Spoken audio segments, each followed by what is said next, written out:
Olá a todos, eu sou Matheus Larsan, sejam muito bem-vindos ao canal da Restauração e hoje um episódio especial que não estava previsto, não estava no nosso cronograma, mas a necessidade pediu e aqui estamos. Vamos fazer, eu e o reverendo Padre Langdoni, uma continuação do nosso último episódio sobre a impossibilidade de viver a fé católica nos centros urbanos. Hoje nós vamos aqui ler alguns comentários, esclarecer alguns pontos que as pessoas vieram nos perguntar, pediram para esclarecer melhor, para explicarmos melhor alguns pontos. E esperamos que agora, aquelas pessoas que não conseguiram compreender totalmente a nossa mensagem, ou aqueles pontos que nós não nos fizemos claros o suficientes, nós vamos agora conseguir passar a mensagem para a maior glória de Deus. Então, antes de passar a palavra para o Padre Guidoni, peço que você considere se inscrever no canal, ativar o sininho de notificações, deixar o seu like, lembrar de comentar nesse vídeo e compartilhar com as pessoas, porque esse tema é muitíssimo importante. Padre, como é que você está? Tudo bem? Saudações a todos da Ação Restauracionista, especialmente os seus membros, é o Sr. Matheus Larsan, que nos traz aqui mais uma vez para comentarmos este assunto tão polêmico e que não foi tão bem compreendido por muitos.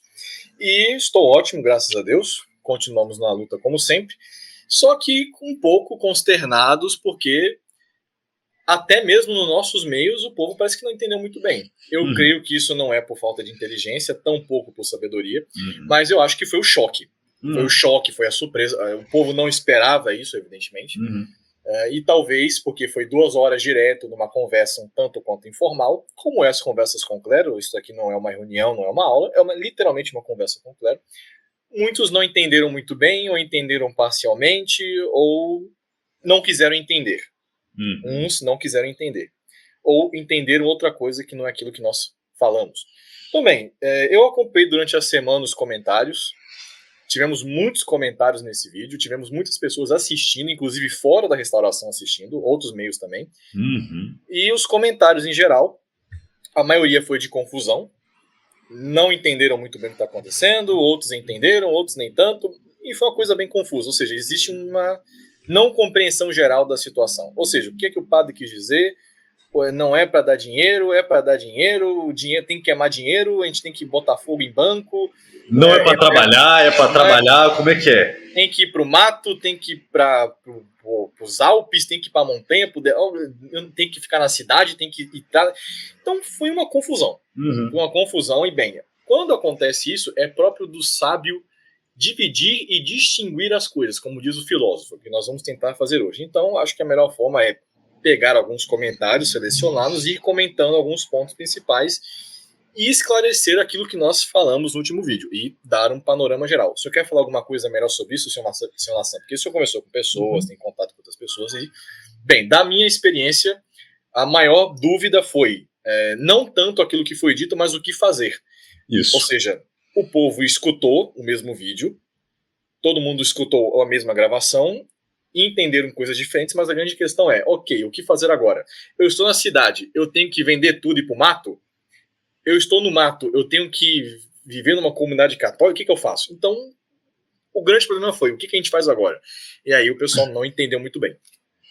Então, padre, vamos ver o que é possível fazer para melhorar a compreensão geral, esclarecer melhor esses pontos. Eu não me surpreende que uma parte das pessoas não tenha entendido na compreensão total. Em parte, eu diria que porque é um assunto extremamente chocante. Chocante porque os nossos referenciais de tradição estão em grande parte deturpados, ou seja, o que as pessoas pensam que é tradicional, na verdade é moderno, e não sabem o que é tradição de verdade. Em parte também esse fator de uma não total compreensão daquilo que foi dito se deve ao fato de que, bem, foi uma conversa, como diz o próprio nome do quadro, Conversas com o Clero. Então, nesse episódio, nós estávamos ali conversando coisas que nós poderíamos estar conversando no off, com os microfones desligados. É uma conversa que, graças a Deus, em muitas missões nós temos, vez ou outra, com algumas pessoas, por ligação, vamos acertar alguma coisa e falamos de coisas dessa natureza. E aí, o que me foi surpreendente foi que não é que o episódio não foi entendido fora dos nossos meios, porque isso seria o esperado. Pessoas que não acompanham o trabalho da restauração chegarem com esse tipo de conteúdo, terem um choque e não compreenderem, isso é natural, é esperado. Agora, não deveria ter sido uma surpresa para os nossos ouvintes, seguidores habituais. Por quê? Porque não foi apresentada nenhuma grande tese nova. No máximo, um ponto ou outro que não tinha sido levantado, mas assim, um ponto acidental para a teoria geral restauracionista, podemos dizer desse modo. Por quê? Porque quem nos acompanha desde a época da Guerra Civil, desde a época do Paulo Cogos, já vê a nossa luta contra o individualismo, contra o libertarianismo, contra os erros da economia moderna, contra a usura, a leitura da Vix Pervenite. No final do ano passado eu fiz ali uma série de vídeos sobre economia tradicional, em que eu fiz a leitura do meu artigo explicando sobre a origem, não a origem histórica, mas a origem filosófica antropológica do dinheiro, se podemos dizer assim, sobre as consequências do dinheiro. Então, o que foi apresentado na nossa última conversa, padre, foi nada mais, nada menos do que a conclusão natural daquilo que já vinha sendo apresentado há muito tempo em nosso canal, há muito tempo em nossos sites, em nossos conteúdos, uma coisa que já deveria estar entendida em grande parte pelo nosso público. E o que choca e estranha são pessoas do nosso meio que acompanharam todas essas questões, que tiveram essa surpresa sobre o nosso conteúdo. Então muitas pessoas não entenderam, embora, padre, fosse a conclusão natural de muitos dos nossos pensamentos que já haviam sido apresentados anteriormente. E, bem, alguns pontos temos aí que elucidar, esclarecer, ler melhor os comentários, elogiar aqui as pessoas que aprenderam a mensagem e ajudar aqueles que querem entender melhor os pontos que, porventura, tenham ficado apresentados de modo dúbio, que se possa entender melhor. Então, eu acho que é isso. A gente já pode começar a ler os comentários, tudo bem? Perfeitamente. Então, ok. Aqui separei alguns comentários. O do Caio Nascimento. Ele teve 2 comentários interessantes. O primeiro aqui. Se fosse possível o católico viver na atual Babel, Deus não teria mandado Abraão sair de Ur, na Mesopotâmia, que era a potência da época. Então, esse é um comentário de uma pessoa que entendeu. O Caio Nascimento ele fez alguns comentários nesse e em outros vídeos, tá? De parabéns. Uma pessoa que realmente entendeu que é muito difícil você fazer parte de um sistema que exige a fidelidade e a lealdade de cada um dos seus membros, sem você dar a esse sistema a lealdade e a fidelidade exigida. Então, é muito mais fácil você ser católico, longe da capital do anticristo, do que na capital do anticristo, numa cidade feita por vícios e para os vícios. E exemplos como o de Abraão, como aqui no Brasil, 2 exemplos que nós sempre usamos, né? Canudos e Contestado, pessoas que saíram das grandes metrópoles, que já estavam tomadas pela ideologia anticristã e foram viver a fé católica longe desses centros urbanos, são muitos e muitos exemplos. Muitos e muitos exemplos mesmo. Antes de passar a palavra para o padre, ele também comentou o seguinte, 2 versículos da Bíblia. Sai dela, povo meu, para não seres participante dos seus delitos e para não seres compreendido nas suas pragas. Ora, o Senhor disse a Abraão, sai da tua terra, da tua parentela, da casa de teu pai e vem para a terra que eu te mostrar. Um grande problema das pessoas que estão vivendo em grandes centros urbanos e principalmente profundamente envolvidas no sistema financeiro moderno é que elas, querendo ou não, elas estão participando com a expansão de um sistema que não trabalha para a construção e a restauração de um reinado católico, mas justamente pela destruição da fé católica. Seja uma destruição belicosa militar, seja através da via do liberalismo, que é pior do que a morte física, do que o extermínio de fato. É muito pior. Então, muitas coisas que são comuns aos olhos modernos, na verdade, elas podem ter grandes problemas. Eu dou aqui um exemplo, padre. Uma pessoa, depois desse vídeo, mandou uma mensagem privada me perguntando o seguinte. Mateus, fiquei com dúvida depois de assistir algumas coisas, se participar, por exemplo, de leilões da Caixa Econômica Federal, se isso seria usura ou não. Eu respondi mais ou menos o seguinte para essa pessoa. Olha, a resposta curta é que comprar um imóvel leiloado na Caixa Econômica não é usura. A resposta curta é essa, não é usura. Por que não é usura? Porque não se enquadra na definição de usura, que é um empréstimo a juros, um empréstimo com juros num empréstimo de mútuo, com garantia pessoal sem garantia real. Ou seja, não é usura. Mas, na resposta longa, Como é que a maior parte desses imóveis vai parar em leilão? A maior parte desses imóveis acaba sendo leiloado porque os banqueiros, depois de fazerem a sua rapinagem, de roubarem as pessoas através da usura, toma todos os bens dela e quando a fonte secou, ela toma o imóvel e leiloa. Então, bem, eu diria que, aqui não estou me respaldando nenhum teólogo, porque é uma coisa muito moderna, mas que é uma participação no crime, no delito, análoga, crime aqui falando no sentido da lei divina, tá? Não quero ser mal entendido na legislação brasileira, porque isso não é crime, deixando bem claro. Mas seria análogo a uma receptação. Por quê? Porque o banco rouba através da usura durante muito tempo e depois ele vende um pedaço do roubo para conseguir transformar isso em dinheiro. E a pessoa que vai e compra e está dando dinheiro para o banco, ela está, de algum modo, participando indiretamente desse pecado que é a usura. Se fosse um imóvel leiloado, por exemplo, um estelionatário que roubou muitas pessoas e aí os bens desse estelionatário estão sendo leiloados para poder fazer uma restituição às vítimas, não teria problema nenhum participar de um leilão. Agora, um leilão de empréstimo é complicado. É bastante complicado. Não estou aqui batendo o martelo nessa questão, mas dizer que não tem nenhum tipo de problema nenhum tipo de relação com a questão usurária é polêmica. É polêmica. E por que eu entrei nesse assunto? Para exemplificar o que o Caio Nascimento disse aqui no versículo de Apocalipse. Sai dela, povo meu, para não seres participantes dos seus delitos e para não seres compreendido nas suas pragas.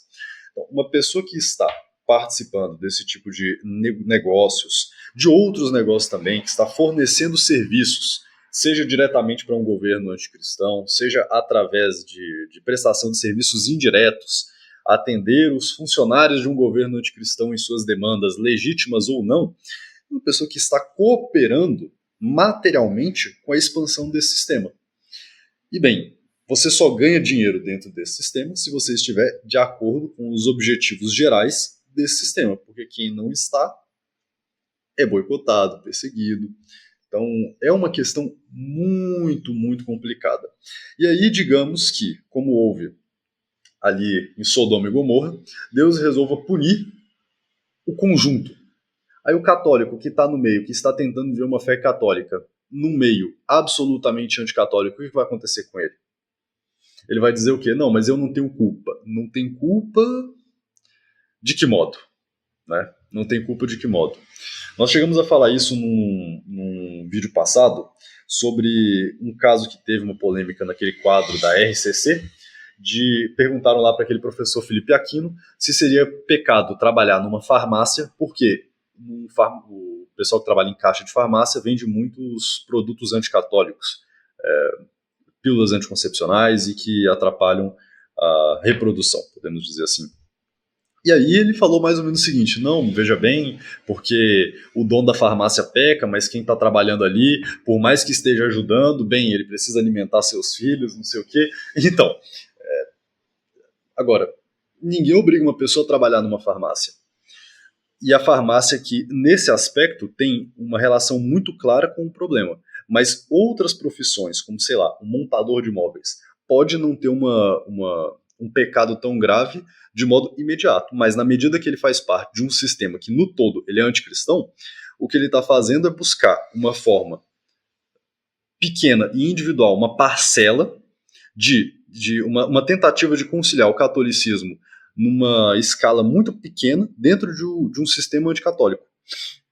E aí o comentário do Caio casa muito bem com toda essa questão aí, que não dá para ser integralmente católico na medida em que você coopera com um sistema que é, por definição, anticatólico. Sei que pode parecer repetitivo algumas coisas que nós falamos aqui, mas é necessário exemplificar, explicar, desenhar e abordar em vários dos pontos essa coisa como um todo. Padre, o que o senhor tem a comentar aqui sobre esses dois comentários que recebemos? A doutrina só é aprendida quando é repetida. Se ela deixa de ser repetida, ela é esquecida e deturpada e totalmente jogada para a história. O comentário do Sr. Caio está muito bem feito e é precisamente isso. Essa é uma questão muito mais simples do que parece, inclusive. O que fazer na atual situação? Você possui uma fé que serve a Deus, mas o mundo que você vive e o estado de coisas não serve a Deus, e você é obrigado a compactuar com coisas que não são de Deus, de forma direta ou indireta, para manter-se de pé neste sistema. Resultado, você está trabalhando para Deus ou contra Deus? Você trabalha para Deus dentro da sua casa, dentro da sua vida privada. Mas fora da sua casa, você está ajudando o enriquecimento e a manutenção de um sistema que jurou destruir a sua fé. Nós não estamos aqui falando de um tempo de paganismo, nós não estamos falando aqui de um tempo de não conhecimento da fé. Não, nós estamos falando da modernidade. A modernidade é fundada no princípio que a Igreja Católica deve ser destruída. E, hoje em dia, até mesmo o homem deve ser destruído. Não se trata aqui de dar a César o que é de César. Não se trata disso aqui. Porque dar a César o que é de César, dou um outro exemplo para mostrar melhor isso, vamos compactuar com um poder que não é inteiramente de acordo com a nossa fé, para que ao menos a paz pública se mantenha e não tenhamos uma guerra. Isso é totalmente possível. Entretanto, a modernidade não é isso. Quem dera pagar imposto para o Império Romano. Seria um prazer, inclusive, pagar imposto ao Império Romano. Não é o caso aqui. Você está compactuando na modernidade com pessoas que juraram destruir toda a civilização. Não somente a cristã, não, a própria ideia de civilização está sendo destruída. E argumentar, não, mas eu só tenho uma participação meramente indireta. Sim, mas no resto do seu tempo, você está construindo alguma coisa ou você está meramente sobrevivendo à margem da modernidade? À margem da modernidade, você está sobrevivendo e você não está trabalhando para Deus necessariamente. Você fica escravo de Babilônia. Você fica escravo do Egito. E você não está tentando sair dali. Você está tentando até mesmo subir nos cargos do Egito e da Babilônia para ter um pouco mais de respaldo. Essa é a grande verdade. Sim. Então, como lidar com isso? Melhor forma. Se você está na modernidade e não consegue sair da estrutura dela, sustente-se naquilo que é materialmente correto, não receba dinheiro de pecado, compactue o menos possível e tente sair daí o mais rápido possível. Não é de modo desesperado, não é simples. Não. Tudo deve ser feito com prudência e sabedoria. Não é um ato de desespero, senão você acaba caindo em outro abismo. Não é assim também. Mas não adianta, porque senão essas questões morais sempre irão ser colocadas na mesa. Eu posso comprar um remédio que eu necessito para a minha saúde em um ambiente que vende coisas que matam o corpo de outras pessoas? É outro problema. Eu posso, por exemplo, ir em um sistema médico, ou seja lá o que for, que está dentro dessa lógica anticristã, antirracional, anti-Deus, é uma outra questão. Não somente quem vende um remédio, mas também quem compra naquele local. E quanto mais você consegue fazer essas perguntas, mais fica claro que a cada passo que você dá na modernidade, você dá um passo para dentro dela e não para fora. Como se resolve isso? Não fazendo muitas perguntas se é ou não lícito ou não, mas é fazer a coisa correta, sair disso o mais rápido possível. E se não é possível sair o mais rápido possível, vá aos poucos e vá tentando se esquivar ao máximo. Melhor do que fazer 1000 perguntas em teologia moral é agir na realidade para você não estar em uma situação em que você se encontre em um dilema moral. É muito melhor evitar a ocasião de pecado do que, durante uma ocasião de pecado, você ficar sabendo aquilo que é moralmente grave ou moralmente não tão grave. Não é assim que o católico tem que agir. Então, literalmente, sai dela, meu povo. Um exemplo bem concreto disso que estamos falando, padre. Uma cozinheira que vende marmita para o tráfico, tá ou não tá cooperando materialmente com a logística do tráfico de drogas? É claro que tá. É óbvio que tá cooperando. E aí? Aí essa pessoa vai dizer, não, mas veja bem, eu tô fazendo isso porque eu tô alimentando minha família. Ué, mas você está alimentando sua família apoiando algo que destrói a família de um tantão de gente. E aí, como é que fica essa situação? Essas perguntas só fazem sentido na lógica do dinheiro. Ou seja, mas eu preciso fazer porque eu preciso de dinheiro. Sim, Você acabou de confessar que o seu Deus é o dinheiro e não o Deus eterno. Esse é o grande problema. Sim. Mas a minha ação eu preciso para comer. Muito bem, claro, porque você já se rendeu ao mundo moderno. E você não está tentando sair disto. E você tenta, então, a cozinheira fazer comidas cada vez mais gostosas e mais saborosas do que tentar sair desta loucura que ela está vivendo. Não adianta, a solução é essa, é literalmente sair. Ou, se não sair, pelo menos estar dentro e ser contra tudo aquilo que acontece. Como Daniel na Babilônia ou Moisés quando estava no Egito.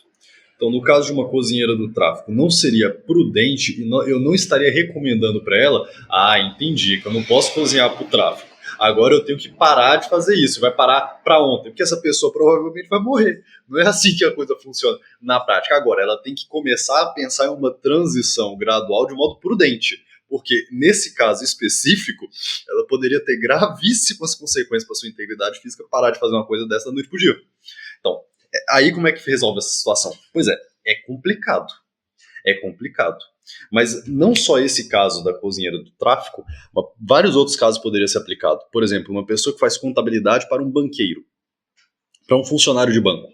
Então, a função do cara é vender empréstimo usurário. Ele está em pecado? Tá. A função do contador desse cara é gerir e organizar a prestação de contas para que ele consiga pagar o imposto de renda. Ele está em pecado? Bem, aí entra um monte de divergências teológicas da teologia moral, porque olhando por esse lado sim, olhando por aquilo, e não tem uma resposta clara, concreta, definitiva, porque é um monte de depende, considerando que, talvez por esse lado, e não chega uma resposta concreta. A resposta concreta é saia e não coopere. Construa uma resposta verdadeiramente católica fora desse sistema. Se tu não quiser comentar mais nada, padre, eu quero ler esse comentário do Leonardo que está aí na tela. Eu faço um pequeno comentário antes. Não existe solução imediata e instantânea. Roma não foi construída em um dia, e nós não vamos sair de Babilônia em um dia também. Isto não existe. Então, o pessoal que está desesperado, não se preocupe. A situação vai piorar para você ainda. Não se engane, vai piorar para você. Se está ruim agora, é porque ainda não chegou no pior estado.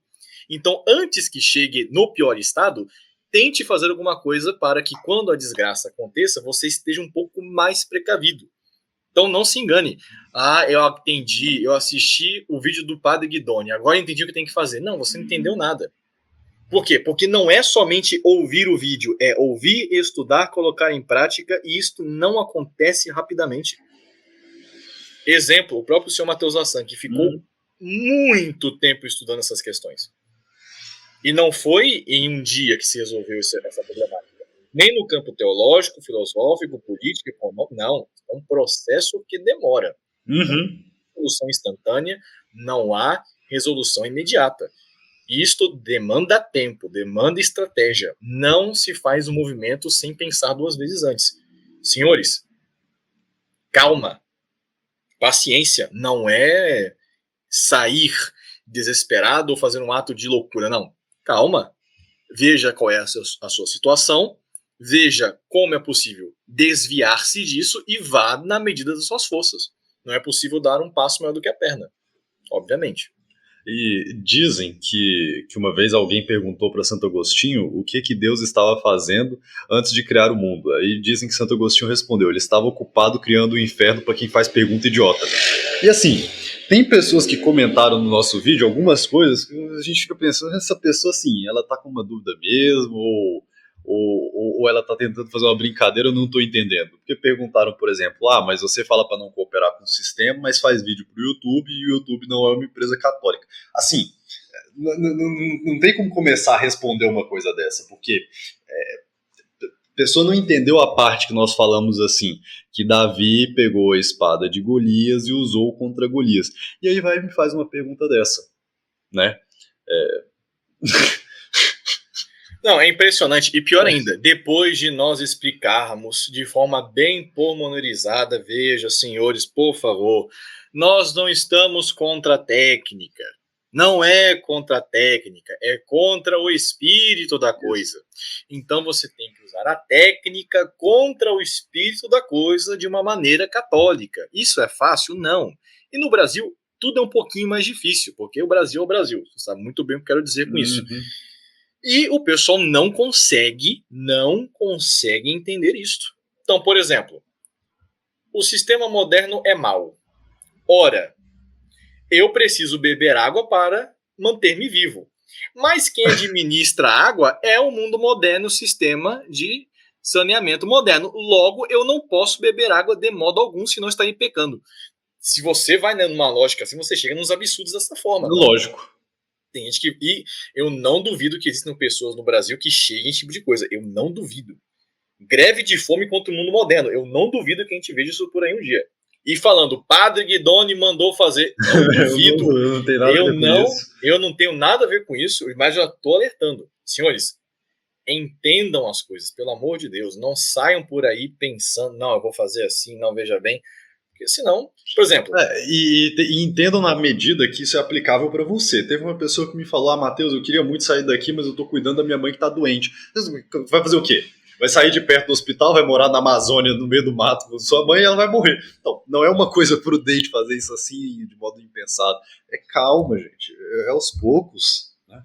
Não, para começar com essa pessoa, sem querer fazer piada com a pessoa em si, pela situação, mas alguma pessoa que não pensa muito bem poderia pensar, não, essa pessoa não pode nem sair de onde está, porque se ela sair com a mãe, vai ter a estrada. De quem é a estrada? Do governo do anticristo. Então você não pode usar a estrada. Então você vai ter que fazer um túnel debaixo da sua casa para sair lá fora na cidade. Se você leva as suas consequências. Então, não é assim, não é assim. E tem que entender que nós vivemos neste mundo de hoje porque os nossos antepassados, a geração passada, não se fez as perguntas que deveriam fazer no tempo que era próprio, e agora que a situação já está no estado calamitoso, como é que você corrige? É difícil, né? Não, é muito... Não. Me perdoe, situação. Perdão que eu preciso fazer um comentário. Eu só tenho uma pergunta bem simples. Como é que faz para retificar essa situação? Não vai melhorar. Não tem como retificar a modernidade. Se a modernidade entrou, modernizou tudo. Não tem como desmodernizar com a modernidade. Não tem como fazer isso. É impossível. Difícil, então, não adianta ter uma medida insana também. Você não vai destruir o mundo moderno em menos de 100 anos. Não vai acontecer. Pare de pensar nisso. Danificar é fácil. E para retificar? Não tem como. Não tem como. Não tem como. Não tem o que fazer. Não dá. Então, senhores, calma. Não vai ser simples assim. Não vai ser de uma hora para outra, não. Vai ser penoso, vai ser desgastante e vai ser a vida inteira. E é muito provável que vocês não consigam vitória alguma. Então, parem de pensar que vai dar certo, que vai conseguir hoje, que você vai fazer um curso e você vai viver fora. Não, isso não existe. Pé no chão, estratégia, por favor. E, antes de voltar a falarmos da solução, que agora o assunto casou bem, entender o seguinte, pessoal. Olha só. Como é que faz para retificar uma coisa que está danificada? Então, é tradicional no catolicismo ter capelas?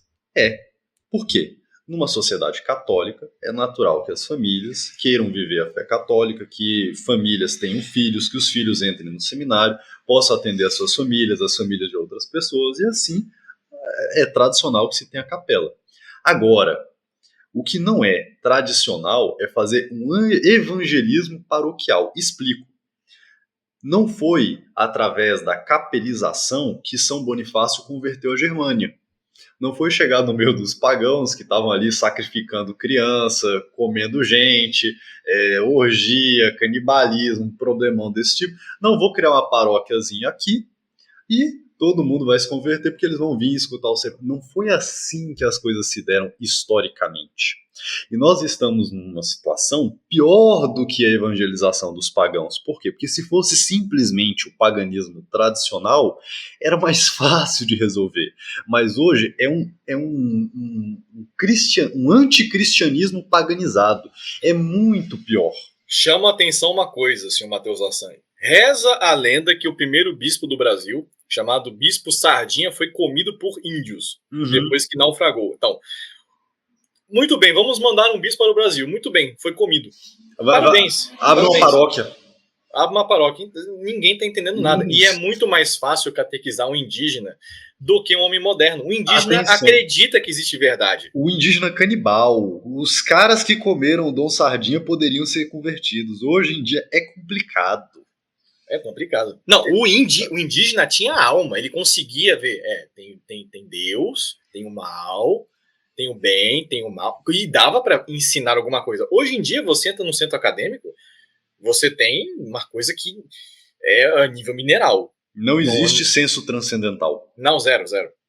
Então, até os indígenas aqui, tanto no Brasil, ou seja, em outras partes do mundo, como no México, por exemplo, que teve até guerra, foi brutal. A igreja teve muitos debates sobre esse problema, inclusive. Foi brutal, mas foi possível. No mundo moderno não é simplesmente possível, porque não existe nem a noção básica de cima e embaixo, de verdade, de bem, de tanto. Não tem. Nós estamos lidando com minerais. Estamos lidando com metais, com miné. Nós estamos lidando com tubos digestivos pensantes, andando por aí. Então não é fazer paróquiazinha. Esse é o problema. E qual seria o comentário que nos deu a oportunidade de comentar isso, senhor Matheus Assan? Aqui eu penso ser uma senhora, disse: entendi perfeitamente a explanação dos senhores, mas minimizar os esforços de se ter uma capela através dos santos sacramentos com boa vontade para aprendermos as leis de Deus e como o agradar é algo que essa senhora não pode aceitar. Assim como é difícil aceitar padres que, ainda sendo parte dos poucos que existem, não respondem, que esses padres não respondem aos apelos de pessoas que lhes procuram. Senhores, é complicado, porque assim, o que nós dissemos foi a estratégia de capelização do mundo moderno não vai acabar com a modernidade. O que as pessoas entenderam? Não tem mais que rezar missa. Não tem mais que... Gente do céu. Não, é inacreditável. E o senhor me permita, senhor Matheus Assan, que eu posso falar com propriedade sobre isso daí, isso sabe muito bem. Primeiro ponto. Que absurdo. O padre Guidoni falou que não é para ajudar ele, que não é para fazer igreja, que não é para fazer paróquia. O que alguns entenderam? Entenderam que não é para mais fazer igreja nem paróquia e não é para ajudar a igreja. Não é o caso dessa senhora específica, evidentemente, mas eu fiquei surpreendido que eu falei, não é possível, isso não está acontecendo. Não, eu me recuso a acreditar. O padre Guidoni fala, não vai resolver o problema fazendo capela e dando dinheiro para padre. O que os gênios entenderam? Então não preciso mais ajudar a igreja e nem trabalhar para restaurar a igreja. Sensacional. Não é isso que nós estamos falando. Se o padre não quer pegar um empréstimo para comprar um terreninho ali perto de São Paulo, para fazer uma paróquia, para atender um monte de liberal modernista, tem que fazer ecumenista aí dentro da lógica moderna, então, né, é porque ele não quer trabalhar. É impressionante. Aí, quando os fiéis ficam endividados e tem que sustentar o padre e os seus vícios, aí, né, esse é um bom padre. Imagina abrir uma capela, rezar a missa tridentina lá na Avenida Paulista. Não, inacreditável. Ainda mais quando tem uma grande massa de movimentação colorida na frente da capela, olha que maravilha. Olha que maravilha, né? Mas bem... Aí nós vamos fazer uma procissão do Domingo de Ramos, aí vamos ter que fazer assim, com licença, senhor comunista, com licença, senhor defensor dos direitos LGBT, com licença, senhor defensor da pedo babababá, né? Com licença, que é isso? A gente vai passar assim no meio da torcida do Corinthians, né? O pessoal ali, o Corinthians e Palmeiras se matando, e vamos fazer uma procissão tradicional com o Santíssimo. Isso é um absurdo, gente, pelo amor de Deus.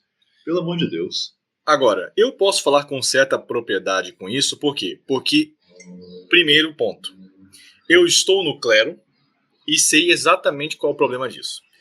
Já digo aqui uma pequena parte da minha biografia. O senhor Matheus Assan sabe muito bem disso. Eu fui uma das pessoas que mais ajudou financeiramente o movimento sede-vacantista no Brasil, especialmente na criação de capelas. Na criação de seminário, de igreja, de missão, de biblioteca, de paramento, de ajuda a sacerdotes, de criação de capelas, etc. Da minha parte, eu investi muitíssimo financeiramente nisso. Não foi pouco. E eu não estou reclamando disso, eu faria de novo. Só que o problema foi uma traição parte do clero, que vocês estão vendo o resultado hoje em dia. Então, Eu posso falar com propriedade. Por quê? Porque eu já investi tempo, dinheiro, esforço, trabalho físico, trabalho intelectual e espiritual nisto aí. Ou seja, vamos fazer um seminário, vamos fazer uma capela, vamos fazer um mosteiro, vamos comprar um terreno. Eu já trabalhei nestes pontos. E além de ter a noção que isso não resolveria de tudo, eu tive a experiência de ver na própria prática que isto não resolve o problema. Por exemplo, aqui no Brasil, nos tempos mais áureos e gloriosos do Seminário de São José, o senhor Mateus Lassan pegou o final dessa época. Tínhamos tudo. Não nos faltava absolutamente nada. Resultado, por amor ao dinheiro, tudo foi vendido e o que sobrou? Nada. Absolutamente nada. Nem para os ladrões, para falar a verdade. Nem para os ladrões. Vou mais além. Santa Gertrudes, a Grande. Igreja de Monsenhor Daniel Dolan. Dolan e Tchekada ficaram quase 30 anos construindo aquela igreja. E é uma igreja que resistiu ao tempo.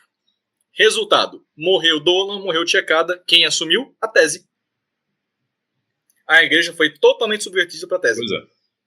Adiantou de quê? Não é a capela, não é o templo, não é a parede, não é o concreto, não é o cimento, não é isto. É o espírito da coisa. Um exemplo mais crítico, o Vaticano. Preciso falar alguma coisa? Pois é, faltava dinheiro? Muito pelo contrário.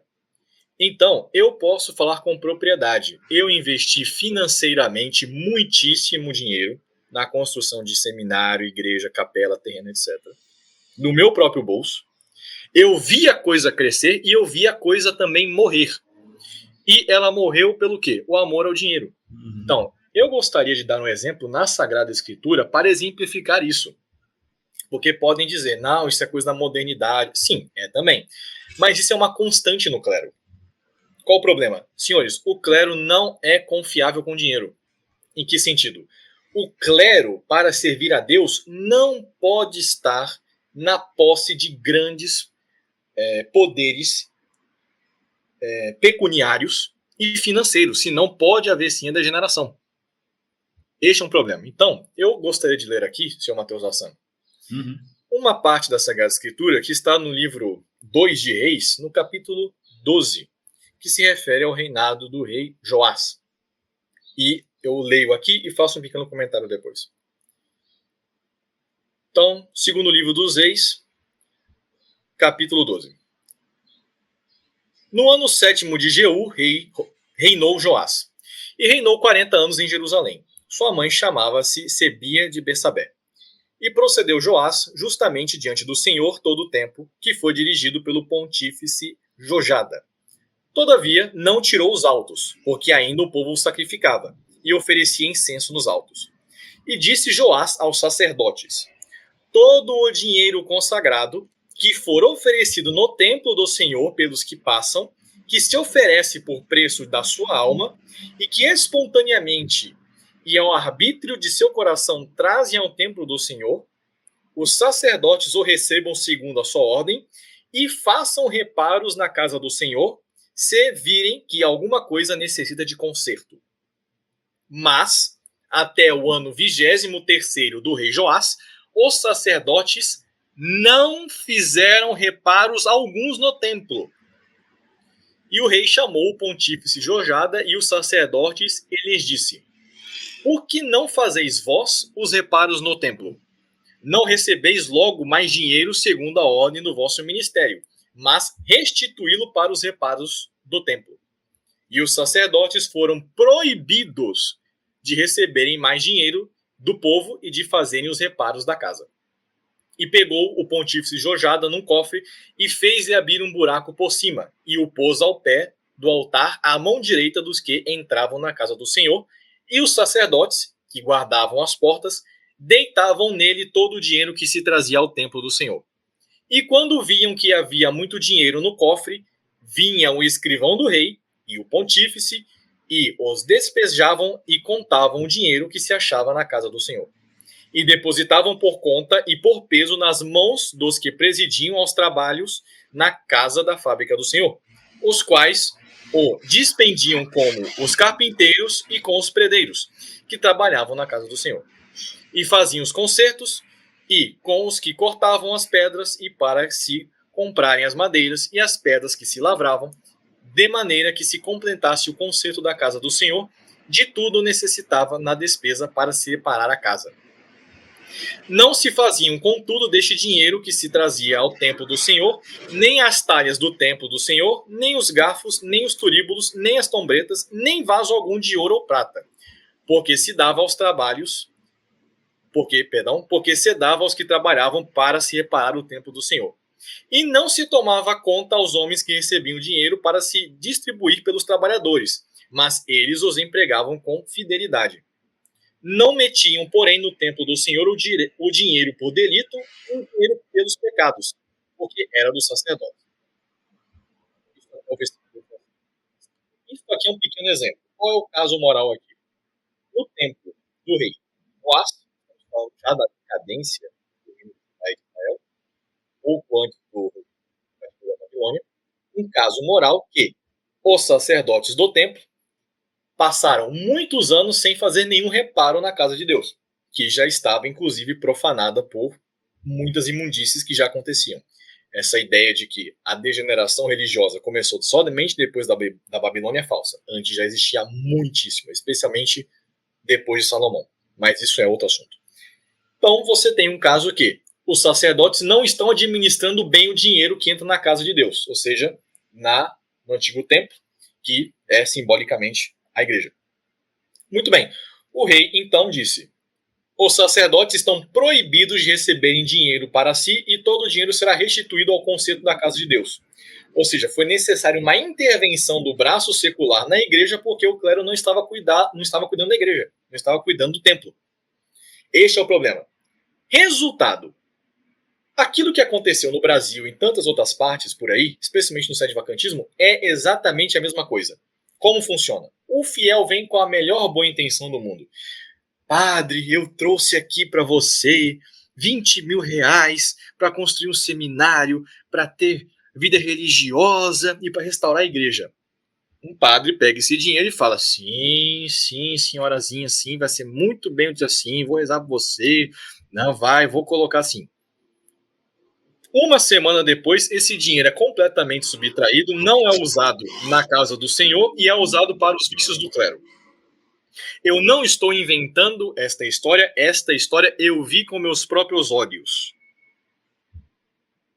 E eu dou testemunho que isto aconteceu várias vezes.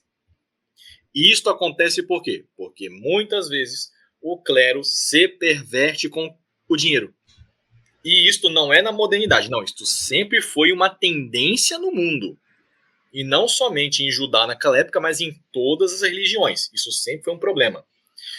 Então, acreditar que dar dinheiro a um padre para ele administrar a casa de Deus sem o auxílio dos leigos ou de algum outro poder é o mesmo que dar na mão de uma raposa um galinheiro inteiro. Não porque o padre seja mau em si mesmo, alguns sim, mas isso serve de tentação e muitas vezes corrompe o padre. Então, é por isso que eu disse também, não vai resolver dar dinheiro pro padre. Não vai resolver fazer pix pro padre. É por isso que eu nem tenho, inclusive. Não vai adiantar, não é para ficar dando dinheiro ao padre, porque isto pode servir de corrupção do padre, inclusive, ou de qualquer outra força religiosa. Mas isto não quer dizer que aquilo que você tem de coisas físicas e dinheiro não possa ser utilizado para o bem da igreja. Isso é uma coisa totalmente diferente. Por exemplo, de modo algum eu diria que é uma coisa não recomendável ou imoral, não se deve fazer, trabalhar para a reconstrução lenta de comunidades católicas e de trabalhos católicos que irão gerar um fruto real e não somente litúrgico ou psicológico. Este é o grande diferencial. Por exemplo, se assim fosse, primeiro o Sr. Mateus Lassan não poderia ter uma livraria e uma editora. Tampouco poderia pedir ajuda para a manutenção da Casa da Restauração. Tampouco pediria o Sr. Mateus Lassan, por exemplo, ajuda financeira a fiéis mais próximos a nós para que passagens de um sacerdote fossem pagas para ser realizado o translado de um estado a outro. Não é isso que nós estamos falando. Nós estamos dizendo o quê? Não é confiar cegamente, brutalmente, dinheiro na mão do clero, porque isso pode corrompê-lo, isso pode levar até mesmo ele para o inferno, com ocasião de pecado, e é constatado historicamente que muitas vezes o clero vai pegar o dinheiro do povo e não vai usar na casa de Deus, mas vai usar para seus próprios fins. Fonte, basta ler a Sagrada Escritura e a história eclesiástica está cheia de exemplos disso. Então, não é que não é para não fazer igreja, é para fazer igreja. Não é que não é para fazer paróquia, é para fazer paróquia. Mas, se for feito, isso não pode ser feito de forma desorganizada, com pessoas que você não tem confiança, com padres duvidosos, especialmente os... Não, isso tem que ser feito com ordem. Não é simplesmente fazer. E eu digo isto por experiência própria. Eu vi um seminário nascer e eu também o vi morrer. E aquilo que levou à morte foi o amor ao dinheiro e o desprezo da casa de Deus. E como isso se dá? Quando você vai no padre e fala: padre, eu estou te dando esse dinheiro para você empregar em Deus. Muito dificilmente ele vai colocar isso em Deus. É a experiência do tempo e como nós estamos vendo. E assim, padre, essa forma de pensar com o dinheiro, ela é, muitas vezes, eu diria que quase 100% das vezes, uma forma pouco meditada de agir diante de um problema. Por quê? Porque o mundo moderno nos ensina o seguinte: tudo se resolve com dinheiro. Você tem dinheiro, você tem o melhor tratamento de saúde do mundo, você quer construir uma cidade no meio do nada, quer fazer um mega aqueduto no Saara. Bem, você pega dinheiro, emprega uns engenheiros e resolve, faz qualquer coisa que você queira. Só que a verdade é que no reino de Deus, as coisas que realmente se importam, você não consegue comprar com dinheiro. Não é possível restaurar um reinado católico num aspecto meramente quantitativo, ou seja, não é dar 10 milhões aqui para fulano ou beltrano e aí vai ressurgir um reino católico, um tempo de paz, prosperidade, um jardim do Éden, basicamente. Não é assim que as coisas funcionam. Se fosse assim, era só converter aí o Neymar, um jogador de futebol, um artista da Globo, Rockefeller, Rothschild, e enfiava dinheiro aí, né, num monte de coisa. Mas não é assim que as coisas funcionam. Não é através do dinheiro puramente. Isso não quer dizer que hoje não possa o dinheiro e os recursos não possam ser bem empregados e que não há uma certa, atenção, certa, não total, falta de recursos. Há também, mas o principal recurso que nos falta hoje são pessoas dedicadas à restauração em todos os seus aspectos, seja no campo, na arena secular, seja na arena eclesiástica, seja com edição de livros, com trabalho de fato, seja das mais diversas formas. Ou seja, dinheiro per si não resolveria todo o problema, já que o que mais falta são pessoas que estão com a vontade de dedicar-se integralmente a isso. Olha, se eu contrato uma pessoa por R$100 ou por R$1 milhão, essa pessoa não está trabalhando por causa da finalidade, mas por causa do dinheiro. Ou seja, a diferença entre o mercenário que recebe o salário mínimo e o mercenário que recebe centenas de milhares de salários mínimos é meramente o quanto esse cara recebe, mas não a intenção e o quanto ele dedica a sua vida de verdade. Porque tem muita gente que nos ajuda aqui com traduções, com legendas, em comprar livro, em ajudar essas coisas, e elas fazem isso de graça. Muitas vezes elas pagam para fazer. E não é porque elas estão aqui querendo comprar com dinheiro, não, elas estão querendo fazer isso de verdade, com seu trabalho, elas investem tempo. Então, recursos nos falta? Falta também, mas não é somente com recursos que nós vamos conseguir tudo. Né? Não adianta chegar aqui e me passar um cheque de 10 bilhões e eu vou dizer que vou resolver alguma coisa. Não é assim que se resolve meramente.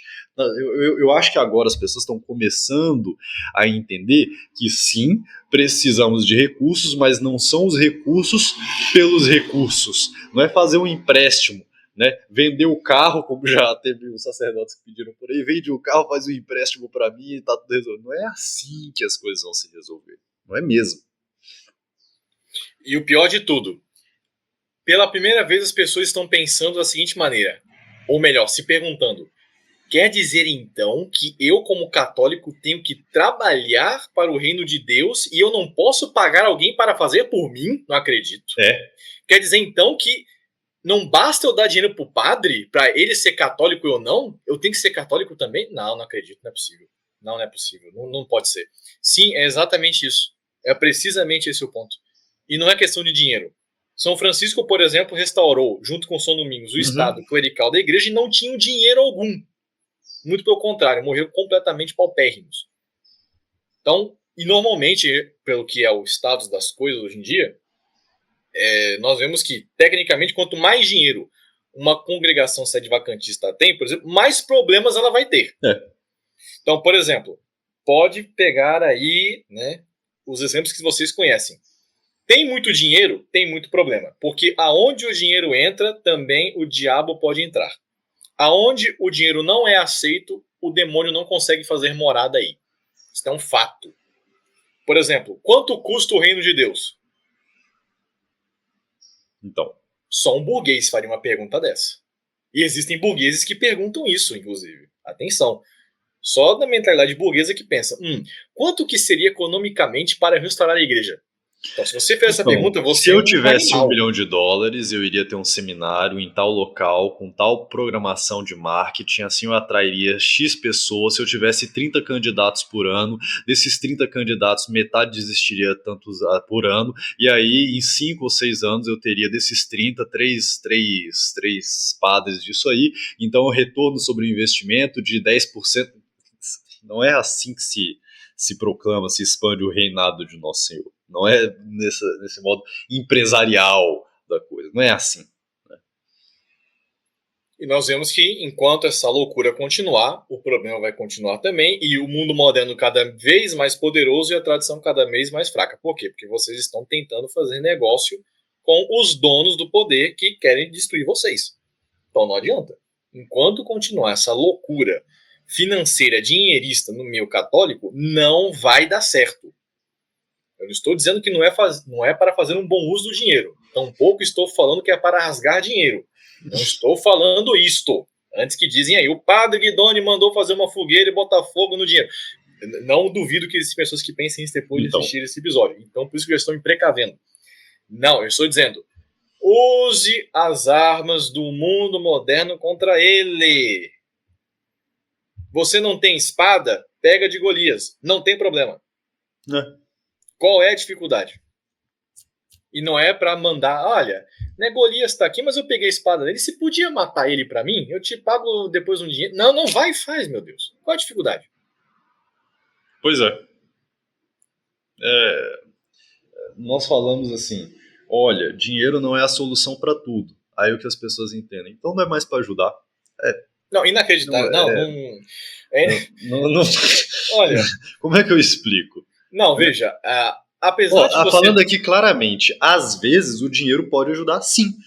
É claro que às vezes o dinheiro pode ajudar. Por exemplo, o padre tem que vir aqui, ele vai vir uma passagem aérea. Eles aceitam o meu trabalho como pagamento? Não, eles só vão aceitar dinheiro. Então, se você tiver dinheiro e puder ajudar, vai ser utilizado aqui para esta coisa, para este fim específico. Ponto. Quero fazer a compra de um determinado equipamento que vai ajudar a melhorar a qualidade dos nossos vídeos, que aumentar a capacidade de processamento, que eu consigo fazer mais vídeos aqui, ou qualquer coisa do tipo. Eu vou chegar no Mercado Livre, né? Como é que eu posso pagar aí, né? Galinha? Então, meu trabalho aqui não é assim. Então, às vezes ajuda, mas não é, toma aí um cheque 10 milhões que vai resolver tudo. Não é sempre assim. Seria o mesmo que dizer, veja, você não terá uma saúde perfeita apenas se alimentando bem, porque existem problemas de saúde, de ordem genética, de ordem temporal, logo vou parar de comer. Pois é. E outra, eu acabei de dar o exemplo da Sagrada Escritura de o mau uso do dinheiro, porque os sacerdotes não estavam usando na casa de Deus, mas para eles próprios, e do bom uso do dinheiro, que foi quando foi usado na casa de Deus. Senhor, mas o problema não é tanto não é tanto a questão que é difícil, é porque nós estamos falando com um povo bruto, cerviz dura, que é o brasileiro. Que é um dos povos mais materialistas e dinheiristas que existe, infelizmente. Infelizmente. E se tem que repetir 1, 2, 3, 5, 20, 200 vezes, que seja, mas a realidade é essa. Não vai funcionar esse sistema de vou na missa, dei dinheiro pro padre e agora o padre faz o que ele quiser porque eu estou em paz com Deus. Se você faz isso, você está destruindo a igreja e você não tem consciência. Sim. Exatamente. Eu acho que esse é um bom momento que pode caber agora, padre, falar um pouco sobre a questão do liberalismo e de pessoas que pensam que, não, eu vou aqui adquirir muitas propriedades, vou sair vendendo minhas propriedades e assim fazer um negócio, um comércio o tempo todo, e aí vamos conseguir fazer tudo e utilizar a propriedade livremente, de qualquer modo, e tudo vai se resolver dessa forma, né? Por mais que não tenha um comentário aqui para amarrar com isso, eu acho que a gente já tinha colocado na nossa pauta que dá para começar esse assunto. Sim, é verdade, porque existem, infelizmente, pessoas no meio sedivacantista que pensam assim, inclusive. Não, nós vamos ter várias capelas, e essas capelas terão uma rede, e com essa rede de capelas espalhadas pelo Brasil... Não, pelo amor de Deus. Não é assim. Então, qual que é o problema? É essa coisa burguesa da propriedade. Primeira coisa aqui, tá? Esse negócio de propriedade privada, que é a propriedade privada, e propriedade privada para lá, e propriedade privada para cá, que cada homem é livre para fazer o que quiser, e é sobre... Não. Primeira coisa que isso daí é revolução, isso daí é igualitarismo, isso é o princípio do comunismo. Não é à toa que sempre quando existe o sistema liberal, a coisa natural que se segue é o comunismo. É uma consequência lógica. Primeiro, isto nunca foi tradicional. Esta coisa de cada homem tem direito a uma propriedade privada. Fonte. Quem é que disse isso? Foi Deus? Não.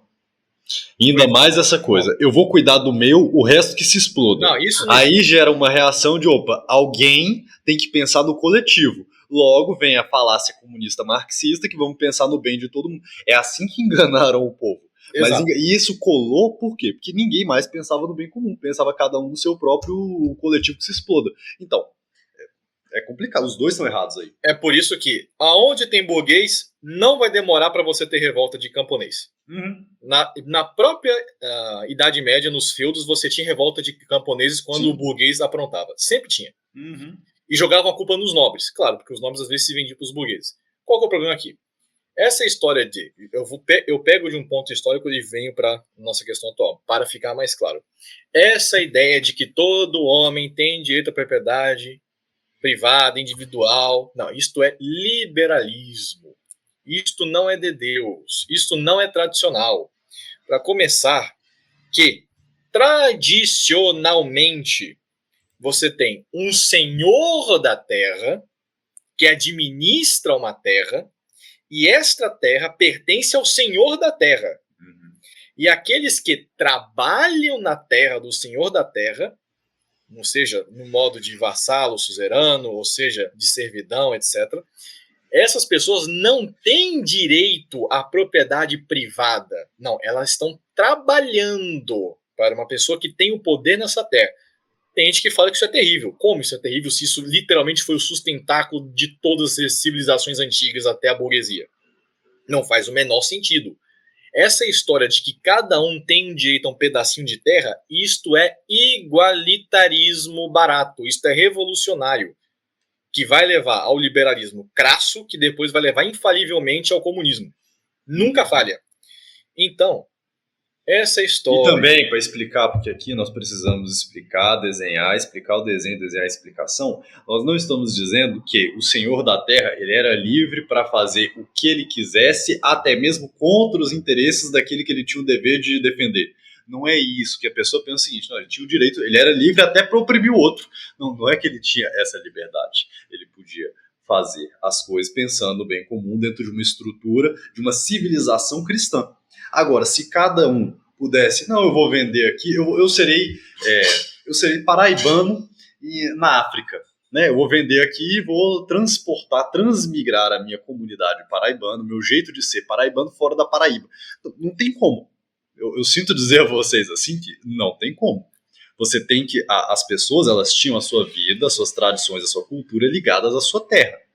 Então, entender a terra como um bem vendável, como qualquer outro, como um carro, como uma moto, como um objeto qualquer, né, um relógio que você compra, vende, pode fazer comércio acima dele e transacionar no aspecto meramente quantitativo, sem ter uma relação de ligação familiar, cultural, tradicional com a terra, isso não existe. Isso não existe. Tá? É revolucionário, para ficar bem claro para todo mundo ouvindo. Totalmente. E tem um caso na Sagrada Escritura que é exatamente isso, quando o rei Acabe, que foi movido por Jezabel, foi tentar tomar a vinha de Nabote. E ele, que era rei, não conseguiu tomar a vinha dele, de Nabote. E tanto que houve uma conspiração e mataram por calúnia. Então, essa história de que, não, o senhor da terra ou o dono da terra escravizava, oprimia, ou trabalhava, não, isso é mentira. São exemplo da Sagrada Escritura. Nem o antigo rei pôde tirar uma vinha de um de seus servos, porque esta vinha era dele, que foi passada ao pai. Então, isso é uma coisa absurda. E tentou fazer um comércio ali. Então, nem o rei tem certa autoridade para isso. O rei não pode agir contra a justiça. Mas tampouco ele poderia vender a vinha para os filisteus e ficar por isso mesmo. Isso é uma coisa impensável. Não, mas qual o problema se o que importa é o dinheiro e o comércio rodando?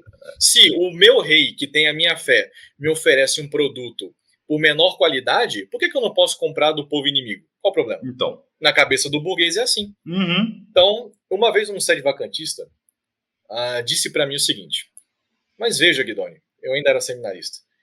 Não seria muito melhor se todos nós trabalhássemos juntos, até mesmo com outros grupos que não são sede vacantistas, e tivéssemos contato financeiro, intelectual, e até tivéssemos amizade? Eu disse, bem, se é possível ter amizade entre Cristo e Belial, o senhor pode fazer isso. Se você é um liberal modernista, vai e faça. Aqui dentro não. Por quê? Vamos então aqui fazer várias comunidades de propriedades privadas e livres, independentes, vamos fazer comércio entre nós aqui, dentro do sede vacantismo, com outros grupos, vai dar certo. Não vai. Não vai. Também não é isso. Essa lógica burguesa não funciona. Essa lógica burguesa da propriedade privada acima de Deus, acima da nobreza e acima até mesmo da própria plebe, leva à decadência de toda a sociedade. E isso é culpa de quem? Da burguesia. Por quê? Porque a burguesia só quer o dinheiro, o ouro, a prata, o cobre, o metal. E ela quer escravizar o clero, a nobreza e o próprio povo. E fazer de si o Deus, o rei e o senhor da terra. E é isso que a modernidade fez. Então, também não funciona esse sistemazinho de vamos fazer aqui pequenas comunas sede vacantistas católicas e nós vamos ter contato com outros grupos que não são católicos e também não são sede vacantistas e nós vamos usar a técnica de mercado e vamos usar de meios dinheiristas para poder expandir a nossa influência e vamos fazer empréstimos e vamos fazer acordos com editoras que não são católicas porque a gente vai dominar lá e vai fazer... Não é assim. Não, porque você está pensando numa lógica burguesa. Isso. Se você pensa numa lógica burguesa e não numa lógica militar nobre, aristocrática, você está pensando como um comerciante e a sua fé vai ter tanta força quanto você tem na sua conta bancária. E não através da presença forte e brutal da pregação da fé naquele local, ou daquele espaço, ou daquela população. Então, essa lógica burguesa, eu tenho a minha propriedade privada, eu tenho a minha igreja privada, eu tenho o meu grupo privado, e nós, independentemente de credo, religião, moral, etc., nós vamos comercializar entre nós, sendo católico ou não, para adquirirmos o máximo de potências para nós, e aí, quando nós formos finalmente grandes, aí nós vamos implementar nos outros o nosso jugo. Não vai funcionar. Porque você está alimentando não o seu grupo, mas o mercado, que é contra você. Este é um problema também que tem sede vacantista que acredita que vai ser assim que será resolvido. Não vai ser também. É muito melhor você fortalecer o seu grupo do que você fortalecer o mercado para que daí se tire uma vantagem. Não estou dizendo que o comércio é proibido. Então, na medida do possível, sim.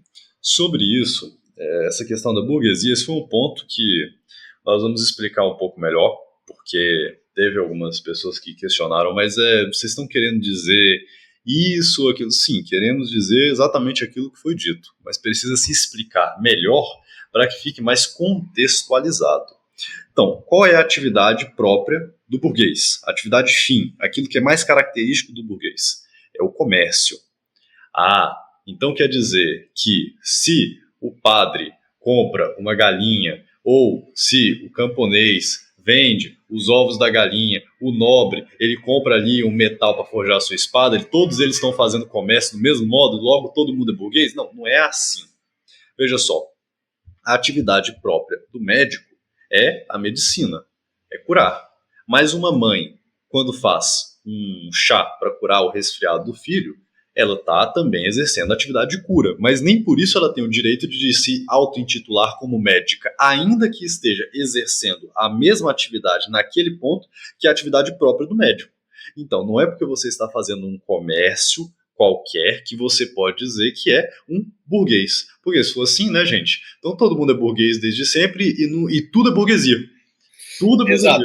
E aqui é aquilo que eu disse, é próprio do sábio dividir e distinguir, saber aquilo que é quente, aquilo que é morno, aquilo que é frio. Quando a pessoa não consegue fazer distinções simples, quer dizer que não é, essa pessoa não serve para uma vida intelectual. Então, se você não consegue fazer uma diferença, por exemplo, do azul para o vermelho, e você pensa que é a mesma coisa, ou você é daltônico, ou você sofre alguma debilidade cognitiva. A maioria das pessoas consegue ver diferença entre azul e vermelho, ok. Mas consegue ver diferença entre um azul claro e um azul escuro? Às vezes não. Então, qual é a diferença aqui? Eu comprei uma bala no mercadinho da esquina. Logo sou burguês, porque o movimento tem dinheiro? Não. Não é assim. O que é o burguês? É aquele que faz da sua vida o princípio e o fim, o alfa e o ômega, o comércio. E a troca não de riqueza, mas de dinheiro. Qual é a dificuldade de se entender isso? Eu gostaria de saber. Porque se você pensa assim, então o dízimo é uma atividade burguesa. Eu estou dando dinheiro para a igreja. Por exemplo, vou pedir uma gregoriana a uma alma que morreu católica. Você está negociando com Deus nessa perspectiva? Não é essa? Paguei, exijo o perdão de Deus. Não, isso não existe. O que é o burguês? É aquele que faz o fim último da sua existência a troca de dinheiro entre pessoas de forma lícita ou não, normalmente lícita. O alfa e o ômega da vida do burguês é o comércio em si mesmo.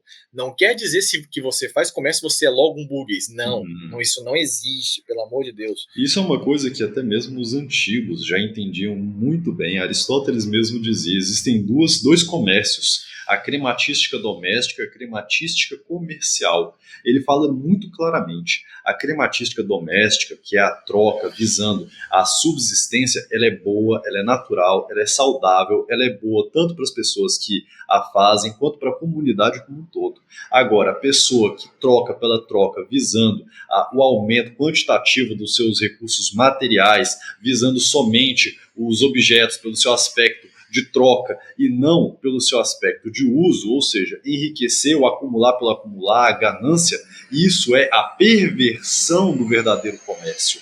É um anticomércio, por assim dizer. Aí a pessoa pensa o quê? Não, qualquer um, né? A pessoa troca aqui banana por gado, por carne, logo é um burguês tanto quanto o Jeff Bezos, né? O Bill Gates. Então, gente, pelo amor de Deus. Né? Não, mas, senhor Lação, você tem que entender que quando Abraão fez comércio com os hititas, ele fez uma atividade burguesa. Qual o problema? Sim, ele e o dono da Amazon é a mesma coisa. Ah, impressionante. Não, é inacreditável isso.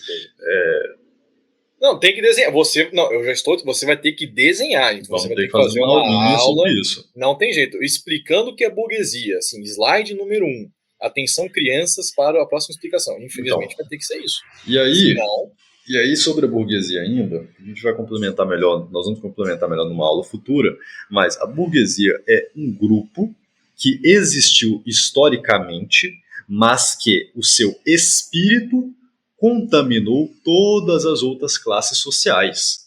Então, quando nós falamos, por exemplo, aspectos burgueses dentro do fiel médio do sedvacantismo, não quer dizer que nós estamos dizendo que são burgueses objetivamente falando, mas que houve uma aburguesação, aburguesamento da classe aristocrática, da classe clerical e do povo, da plebe. Tudo isso se contaminou, cada um a seu modo, dos elementos espirituais da burguesia, o que não implica dizer que eles se tornaram materialmente burgueses. É uma diferença muito sutil, mas importantíssima para se entender. Porque, veja só, é próprio da burguesia acumular por acumular, o luxo, a luxúria e a materialização, o pensamento secular, ou seja, sem uma coisa transcendental. Por quê? Porque se a vida é para acumular, bom, ninguém pode morrer por causa de dinheiro. Você trocaria a sua vida por dinheiro? Não, porque você vai ter dinheiro e vai perder a vida. Como é que você vai usar esse dinheiro? De modo nenhum. Então, o dinheiro ele é para ser gozado, usufruído, e tem que ser nessa vida, porque não pode ser na próxima. Na próxima você não vai usar o dinheiro. Então, é próprio do burguês acumular para usufruir nesta vida. Então, essas coisas assim, banquetes suntuosos, né? Essa demonstração de, uau, olha como eu tenho muito mais do que você, isso é próprio do burguês. Quer dizer que o clero não teve a sua corrupção burguesa? Teve. Quer dizer que o nobre não teve? Claro que teve. Houve o aburguesamento na classe clerical, houve o aburguesamento na classe nobre e também na plebe, cada um ao seu modo, mas todos eles se contaminaram pelo espírito burguês, o que não significa dizer que não houve uma classe histórica chamada burguesia. É quase como dizer o seguinte, olha, todo mundo hoje em dia está contaminado pelo liberalismo, logo o liberalismo é universal, bem, se todo mundo é liberal, logo o liberalismo não existe. É mais ou menos a mesma coisa. Não tem como você dizer assim que porque a pessoa foi contaminada por um tipo de pensamento, em alguns dos seus aspectos, o pensamento como um todo não existe. Isso é uma coisa ilógica, é contraditório. Tá? Pior ainda, imagina, o clérigo é aquele que reza. Eu rezo, logo eu sou clérigo. Então, é lógico Olavo de Carvalho, né? Literalmente. Lógico, sabe ler e escrever é clero. Não, todo mundo, o povo reza, logo quem reza é padre. Quem reza é padre. Papa. Pois é. Não, inacreditável. Inacreditável. Ou então dizer, mas se todo mundo reza, logo o clero não existe. Porque também é uma coisa que algumas pessoas parecem que interpretaram, né? Tá dizendo que todo mundo se tornou aburguesado, logo a burguesia não existe. Então todo mundo reza, né? Então não tem padre. Não, mas é isso, mas nossa, aí, perdão, aí você tá inventando, não é possível que chegaram a essa conclusão aí. Padre, é complicado. Eu não tô exagerando, não, tá? Ai, meu Deus. Aí realmente complica, então. Aí quando o pessoal começa a ter um raciocínio nível discurso da Dilma, aí não tem como não, com todo respeito. Então, é bem, Brasil, né? A gente não pode esperar muita coisa. É difícil. Então esse tema sobre a burguesia como um agente histórico e a sua influência no espírito das classes vai ter que ser mais bem apresentado aqui no canal da Ação, melhor aprofundado, porque mesmo sendo algo simples de entender, muitas pessoas aí parece que entraram em parafuso. E eu até entendo, de certo modo, por quê? Porque nós vivemos num mundo em que tudo foi aburguesado. Então, é natural ver as estruturas tradicionais de uma sociedade através de um viés burguês. E aí, quando se fala justamente contra o viés, que é o fundamento de toda uma cosmovisão, a pessoa entra em parafuso. Você está querendo dizer que eu estou tentando viver a tradição de modo burguês? Mas não pode ser, porque eu estou tentando viver a tradição, então eu não sou burguês. Então, é compreensível que isso aconteça, mas esperamos que as pessoas avancem para além dessa dificuldade inicial e aparente. Tá? Muito bom. E saber que muitas posições ditas tradicionais são posições controladas dentro do sistema moderno. Então, se você é contra A, mas defende B, que é um aspecto de A, você não está totalmente contra A. É uma coisa que muita gente não consegue entender muito bem. Mas seguimos. Quais seriam os outros comentários que nós temos aí, senhor Lassana? Vamos caminhando já para os finalmente dessa nossa exposição. E aqui o do Leonardo, que vai nos ajudar muito a falar sobre a verdadeira solução. Padre Guidoni e senhor Lassan, muito boa explanação. Agradeço a parte que nos toca. E ele diz, só tem uma questão que talvez vocês até vão falar depois, como fazer essa transição de sair desse mundo para ir viver por si mesmo. Pois receio que conseguir terra não seja barato. E para juntar dinheiro, para isso tem que entrar ou continuar nesse sistema econômico do diabo, como vocês mesmos falaram. Qual seria a saída moral para isso? Afinal, para isso precisa de dinheiro e isso leva a ser CLT ou empreender que leva a contribuir com esse sistema. A este comentário eu respondi, os problemas da modernidade não têm solução individual. Busque ser um homem tradicional, aprender habilidades mecânicas úteis às suas circunstâncias atuais e se associar com pessoas do mesmo pensamento. Então aqui é aquilo que nós falamos ali no início. Danificar é fácil. E para retificar, como faz? Não é simples. Não é simples. Então, criaram um problema gigantesco, dividiram as pessoas ao ponto de quebrar as suas forças, impedem basicamente a sua união, ou pelo menos dificultam a união entre as pessoas que pensam do mesmo modo, e aí oferecem pretensas e falsas soluções, ou aparentes soluções, todas elas num viés individualista. Atenção, senhores, não há solução individual para esse problema. Não vou ser eu aqui que sozinho vou resolver alguma coisa, não é o padre Guidoni que sozinho vai resolver alguma coisa, não é você que está escutando que sozinho vai resolver alguma coisa. É um empreendimento coletivo. É um empreendimento coletivo. Então, não há uma solução individual para o problema da modernidade, porque fizeram um problema tão grande, tão grande, tão grande que ninguém consegue resolver individualmente. O que nós precisamos fazer agora é, na medida do possível, pararmos de apoiar esse sistema, lentamente nos unirmos, nos aproximarmos de pessoas que têm as mesmas ideias, os mesmos valores, para que um dia, talvez, quem sabe, com sorte no futuro, daqui a algumas gerações, possamos ter um ambiente minimamente sanitizado, saneado, preparado para que as gerações futuras consigam resolver alguma coisa de fato. Hoje, não há uma solução individual. O que dá para se fazer hoje é buscar ter habilidades que vão auxiliá-lo nas suas circunstâncias atuais, em que? Em cooperar menos com esse sistema, em depender menos desse sistema e unir-se com outras pessoas. Agora, o que para cada um depende de cada um. Eu não posso dar aqui uma receita de bolo para todas as pessoas, porque tem pessoas que estão numa situação A, tem outros que estão numa situação B, que estão num lugar, que estão em outro. Então, não tem uma receita de bolo. Siga aqui, quebre 3 ovos, leve ao forno de 200 graus por 30 minutos que tudo vai se dar bem. Não é assim que vai funcionar. Então, não é assim mesmo. É complicada essa questão. Eu entendo a dificuldade que algumas pessoas possam estar passando.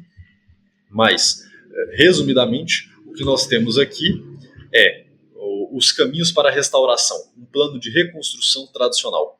Esse é um artigo que eu escrevi ali no final do ano passado, falando sobre a necessidade de compreender e transmitir a verdadeira solução.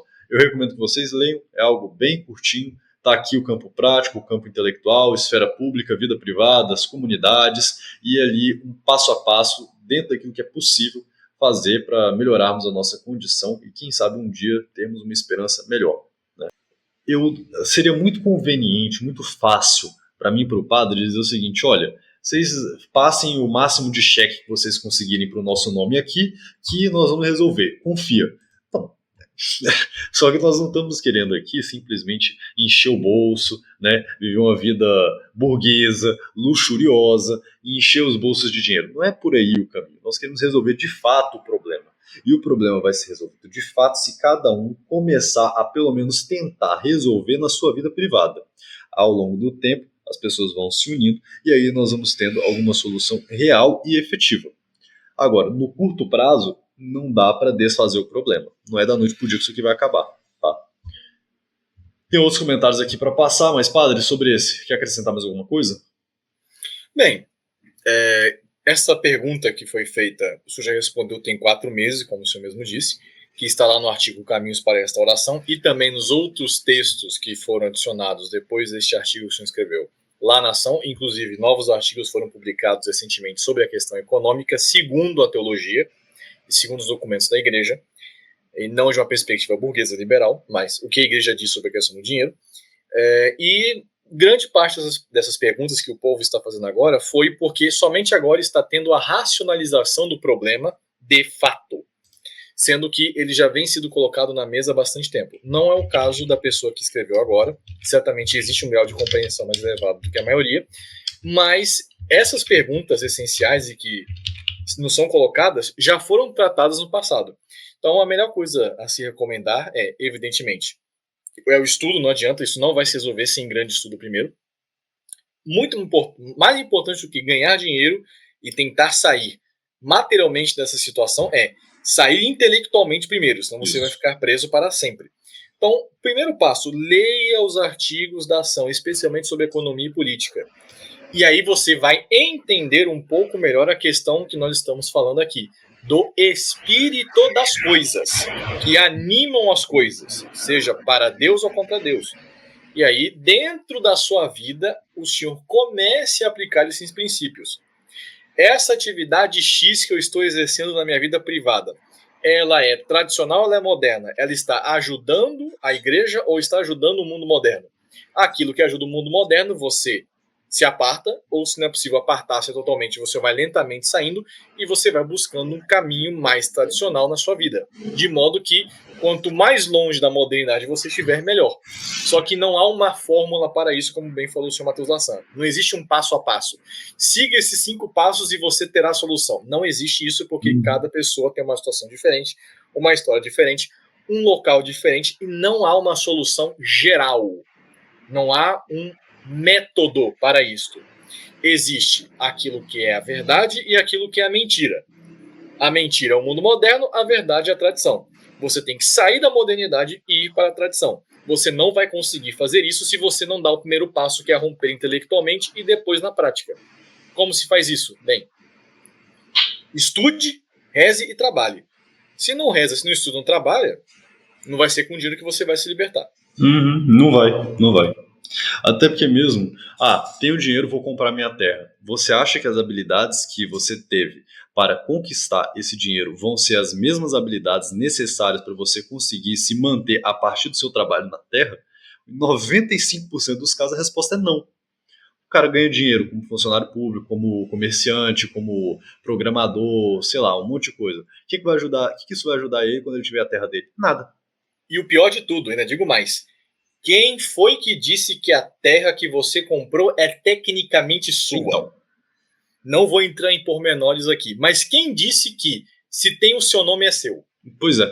Senhores, estudem um pouquinho de direito, especialmente direito moderno. Eu não sei se os senhores estão entendendo, mas não é porque é seu que é seu na modernidade. Então, não é também comprar uma terra. Essa terra que você comprou pode ser tirada de você com uma canetada. Atenção. Simples assim, sem dificuldade nenhuma. Então, a solução ela passa por uma questão rural? Passa. Mas não quer dizer que, nós vamos aqui comprar uma extensão de terra do tamanho do Mato Grosso e aí a igreja está restaurada. Também não é assim. É difícil. Né? Não é simples mesmo.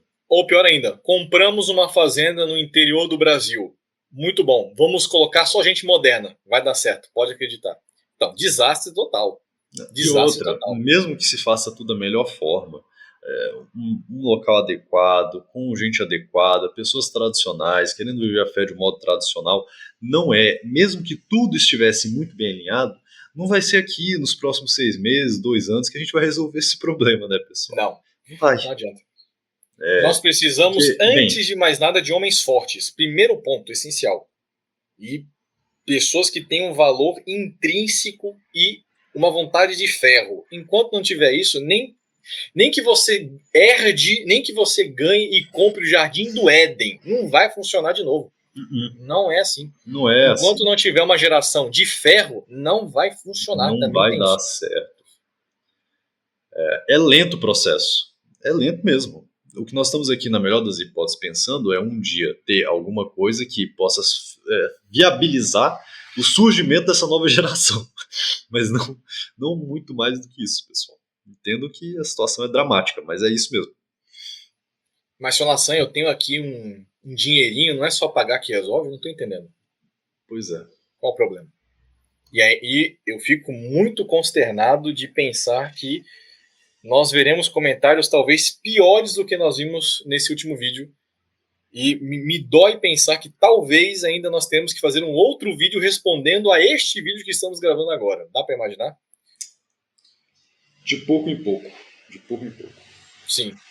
Mas é isso, padre. Eu acho que já deu para abordarmos todos os pontos que estávamos previstos. Esperamos que boa parte dos comentários tenham sido explicados, que alguns equívocos tenham sido desfeitos. Não, eu não sou comunista. Não, o padre Guidoni não está recomendando queimar dinheiro à torta e à direita. Não, não é porque você nasceu em São Paulo, capital, que você irá para o inferno, né?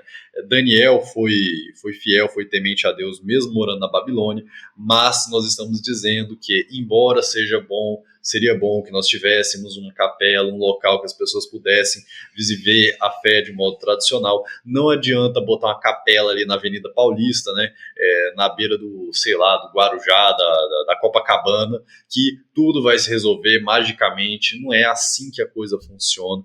O problema é muito mais profundo e nós agora estamos começando a entender o problema, as pessoas estão começando a entender, e que não é só com dinheiro, faz um cheque aqui de 10 mil, 15 mil, 50 mil, 1 milhão e todo o problema vai ser resolvido. Nós vamos aqui montar uma grande empresa sede vacantista e logo vamos converter as pessoas através do comércio puro e simples, e nem que porque eu vendo livro, porque o padre Guidoni tem que, né, comprar comida para comer, e nós agora somos burgueses e pronto, não é mais fazer comércio, agora você só come aquilo que você literalmente planta, não pode trocar. Então, espero que esses equívocos aqui, de modo geral, tenham sido desfeitos e a coisa tenha ficado um pouco mais clara, não é? Padre, quer dar seus últimos comentários? Meus últimos comentários. Não queimem dinheiro, queimem os seus pecados antes de mais nada, e o dinheiro que você tem, use para o bem e não para o mal. Tampouco pense que dar dinheiro na mão de padre resolve o problema. Normalmente, dar dinheiro na mão de um padre piora o problema. E essa é a experiência que eu vi com meus próprios olhos, inclusive, tanto no Brasil como em outras partes do mundo, e a história, seja profana ou sagrada, assim o confirma.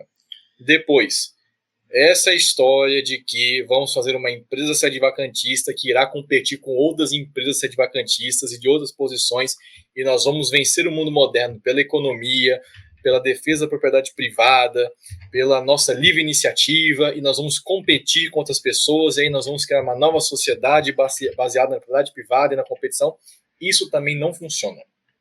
A situação é o sistema natural que sempre foi. Tem que ter febre, tem que ter nobreza e tem que ter clero. Depois, não adianta pensar que isso será resolvido imediatamente. Não vai. Não há solução instantânea, não há resolução imediata.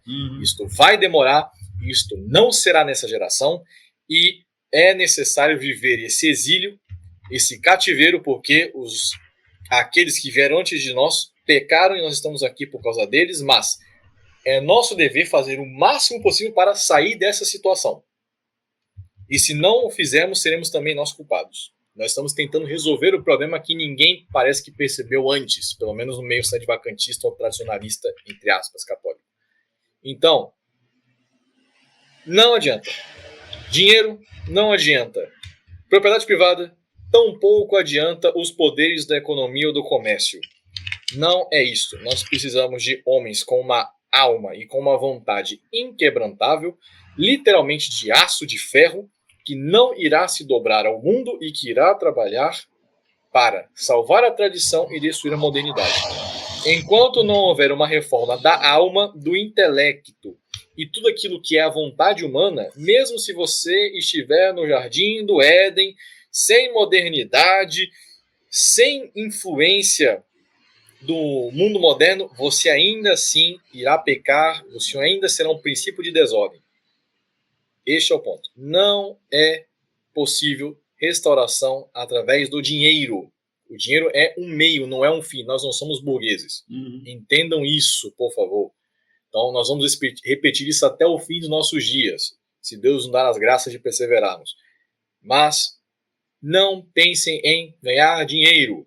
Não pensem em dar dinheiro para padre, porque pode corrompê-lo. Pense em crescer e utilizar o dinheiro de forma correta, boa e ordenada. Façam isso e a vitória virá. Pode demorar, mas um dia chega. Se não para nós, ao menos para a próxima geração. Padre, mas eu não sei não, eu tenho uma proposta para o senhor. Vamos fazer o seguinte, nós vamos aqui, o senhor vai abrir um convento, aí o senhor vai ter um monte de freira, vai ficar cozinhando chocolate o dia inteiro, aí nós vamos abrir um restaurante sedevacantista, certo? Aí a gente vai vender chocolate E com esse dinheiro aí, o senhor vai financiar minha campanha para eu me eleger deputado federal, não é? Aí eu vou ficar fazendo aí videozinho contra aumento de imposto da CPMI, da CPMF, do IPTU de não sei o que, e aí as suas freiras vendendo chocolate, restaurante, e aí tudo vai dar certo. O que você acha desse plano, padre? Olha, eu acho que eu não estou vendo aqui na minha batina ainda uma camisa de força. Ainda não tem uma camisa de força aqui. Eu tampouco estou no manicômio, no hospício, e eu ainda tenho as minhas faculdades mentais de pé, graças a Deus. Mas e eu você não acha? Lobotomizado. Você não acha que é assim que a gente pode gritar Viva Cristo Rei, tudo vai se restaurar, o chocolatezinho, o restaurante, tudo certo aí? Imagina se a gente faz o símbolo. Vou dar uma dica de empreendedorismo, hein? Anota aí. Anota. Imaginem, sucesso de vendas. Façam um chocolatezinho do formato do Sedvacantismo. Nem o Pablo Marçal, meu amigo. Não, você tem que fazer. Começa a fazer assim. Imagina a cruz. Imagina uma flor de lis de chocolate. Vai e faça assim, certamente o medievo volta, o Império Romano é restaurado, certamente. Então você vai fazer uma flor de lis de chocolate. Olha só que E aí o Império Romano volta. E aí Carlos Magno volta. Aí nós vamos ter um deputado católico que vai fazer o Dia Nacional do Chocolate Flor de Lis das Freiras do Padre Longuidoni.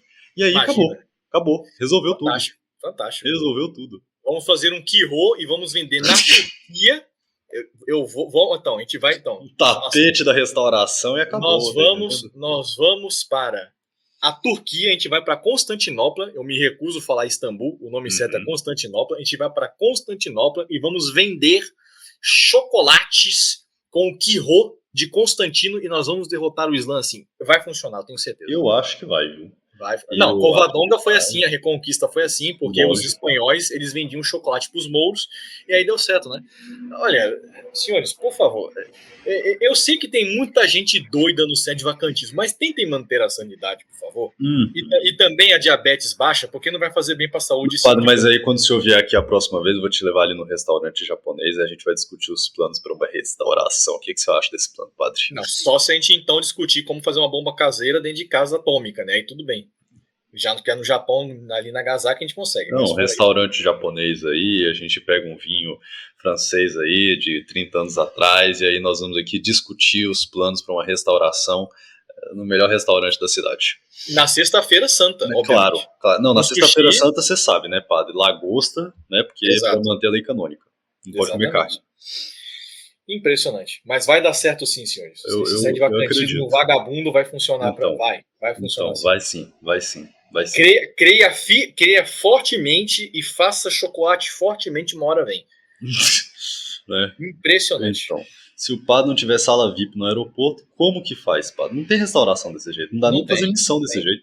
Não, eu conheço bispos americanos que falaram uma vez: olha, eu só vou para o Brasil se me comprarem um hotel 5 estrelas. Isso não é piada, isso aconteceu inclusive. Veio humildemente, foi o Monsenhor Dolan. O resto, não, como assim? Como eu posso ir para o Brasil dar o sacramento aos fiéis se eu não tenho um hotel 5 estrelas? Não é possível, isso canonicamente inviável. Não vai dar não. Não vai. Infelizmente eu não posso te atender porque o senhor é pobre, né? Como diria um grande amigo aí, um conhecido, Jesus está pouco se importando, né? Exato. É complicado. Então, senhores, brincadeiras à parte, espero que a mensagem tenha sido passada. Quem quiser se aprofundar no estudo da fé, pode conferir a nossa lojinha de livros. Tem lá vários livros que vão ajudar vocês na fé. A biografia de São Bruno, um exemplo de santo para os nossos dias. Temos também a biografia do Padre Arriaga, o fundador do sedvacantismo. Temos vários outros livros aí, eu espero que vocês possam conferir, está apoiando nosso apostolado, divulguem, por favor, nesse momento de retorno, é muito importante para que o algoritmo consiga novamente colocar-nos aí, de tal modo que os nossos vídeos cheguem às pessoas, para que a mensagem seja espalhada. E, principalmente, rezem por nós, rezem por nossa missão, por nosso trabalho, porque sem o apoio de vocês, sem as orações de vocês, nosso trabalho não irá para frente. É isso, senhores. Agradeço ao Padre Longuidoni por estar aqui, espero que possamos gravar mais episódios, mais coisas nesse sentido, possamos ter esse contato maior com os fiéis e desse modo avançar com o plano da restauração. Últimas palavras, padre? Eu acho que vão te acusar de burguês por vender livro, hein? Toma cuidado. enfim, é complicado, não é mesmo? Mas, enfim, no mais é isso, só Cristo é Rei, fogo no mundo, não vai ter Halimã. Viva a restauração. Um abraço a todos, pessoal.